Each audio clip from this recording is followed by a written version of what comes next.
Saludos a todos, muy buenas y bienvenidos a Madridismo al Día. Hemos visto hoy, al igual que otros días, artículos referentes a la posible vuelta a Europa de Gabby Deck, que ya sabéis, abandonó el barco madridista rumbo a los Oklahoma City Thunder.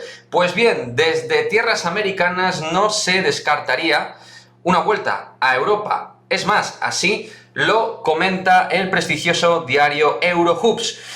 La cuestión es si volvería al Real Madrid o a dónde volvería. O sea, a dónde iría, mejor dicho, básicamente.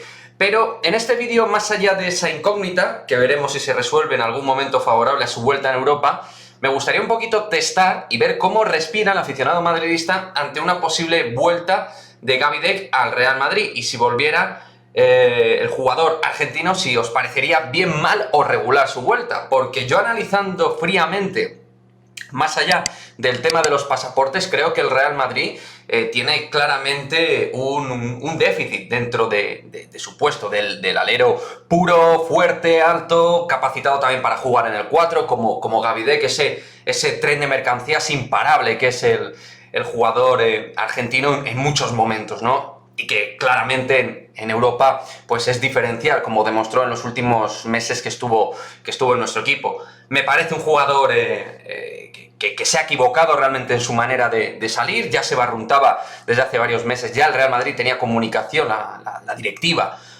tenía información de que Gabby Deck podía salir en el verano anterior. De hecho, se hablaba de los Clips, de Los Ángeles Clippers, pero al final se fue alargando el asunto hasta que salió de aquella manera en medio de la temporada los Oklahoma City Thunder, con una buena cuantía, eso sí, de por medio.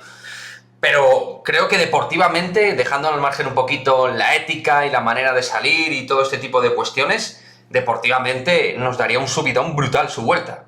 Sería otra vez tener a un jugador que ha sido clave en el Real Madrid, de los más importantes, como digo, en la temporada anterior, cuando ha estado en disputa, cuando ha estado compitiendo y cuando ha estado en línea de querer hacer las cosas bien en el equipo. Ha sido un jugador sumamente determinante. Y ahora mismo, como veo yo el equipo, con los problemas que hay en el puesto de 4, él perfectamente puede ahí parchear. Luego, en el puesto de alero, jugando los sistemas como los juega él, que los juega totalmente diferente al resto de aleros que tenemos, pues como digo, creo que más allá del tema de los pasaportes y tal, es un jugador que te da un plus tremendo, y yo aceptaría perfectamente su vuelta. Pero bueno, me gustaría, lo dicho, de estar con vosotros un poquito cómo veis este asunto, y si os gustaría que Gabby Deck, en caso de que volviera a Europa, pues volviera al Real Madrid.